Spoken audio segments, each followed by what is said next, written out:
Cirilla, get back to Roach!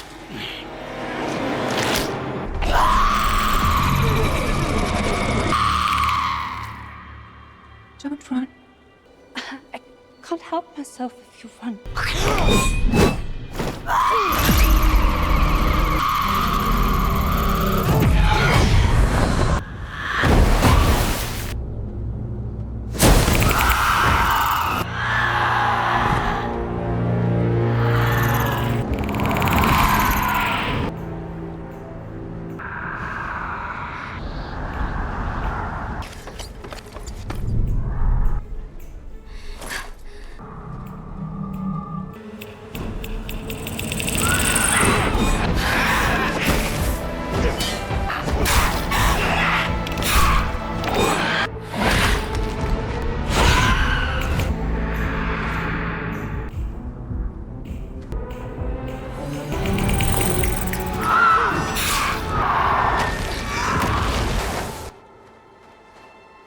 Cirilla, get away from it.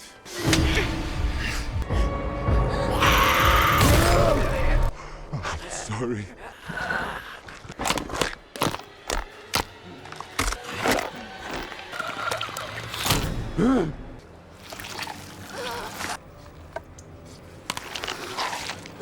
I love you.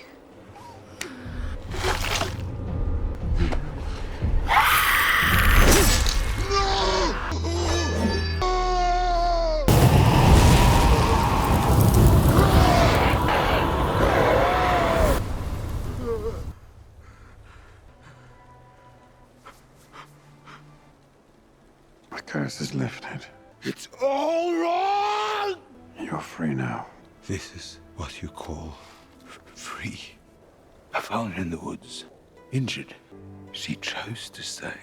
She didn't care what I looked like. I let her feed on me. She was a monster. That's not true. She loved you. They both possess a mighty power. And they've arrived at nothing except True love. That's what it is.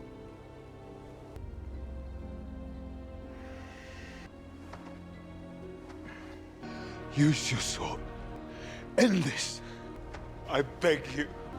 You're mortal now. Do it yourself.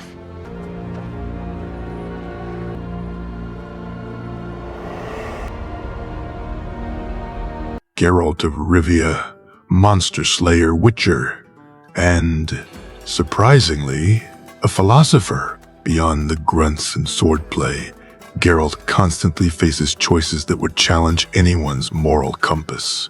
What truly defines good? In a world teeming with evil, and how does a man stripped of most emotions navigate a path of ethical complexity? Let's be real. The Witcher isn't just about hacking apart drowners or flirting with sorceresses. At its core, it's a series about choices, often impossible choices, and about living with the consequences. And that's where Geralt becomes more than just a grizzled mercenary with two swords. He turns into a reluctant philosopher, someone who's constantly being pushed to consider morality, justice, and even the nature of humanity itself. Think about it.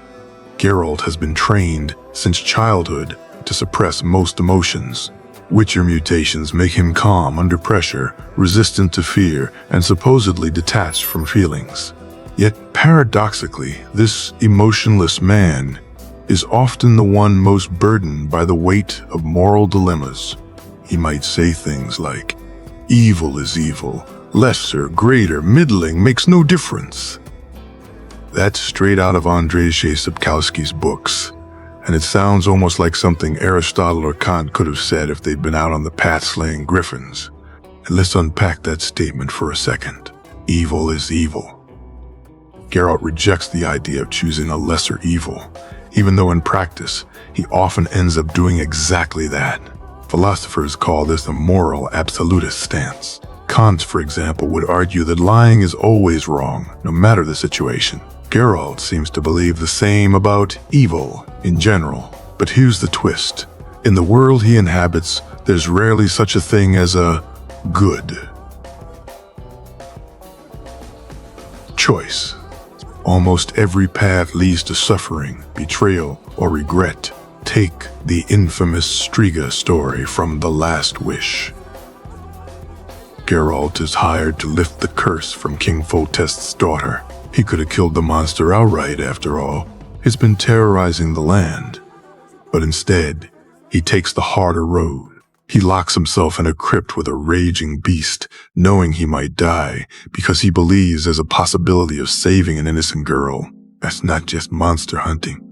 That's wrestling with the question, what makes a monster?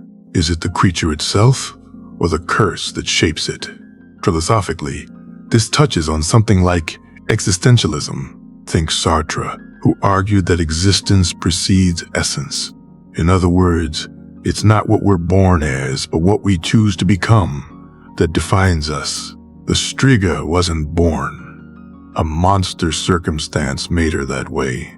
Geralt's decision reflects a belief in the possibility of change, of redemption, and that's a very humanistic stance for someone who claims not to feel much. Another example, in The Witcher 3, Wild Hunt, Geralt constantly faces branching decisions that ripple outward in massive ways. Do you support the Bloody Baron's attempts to reconcile with his family, knowing he's an abusive drunk? Do you interfere in Skellige politics, backing Ciri or Hjalmar? Or do you just walk away and let people destroy themselves? Each of these decisions forces the player, and by extension Geralt, to confront questions of responsibility. Do we have an obligation to intervene when others are suffering? Or is it more ethical to let people determine their own fates,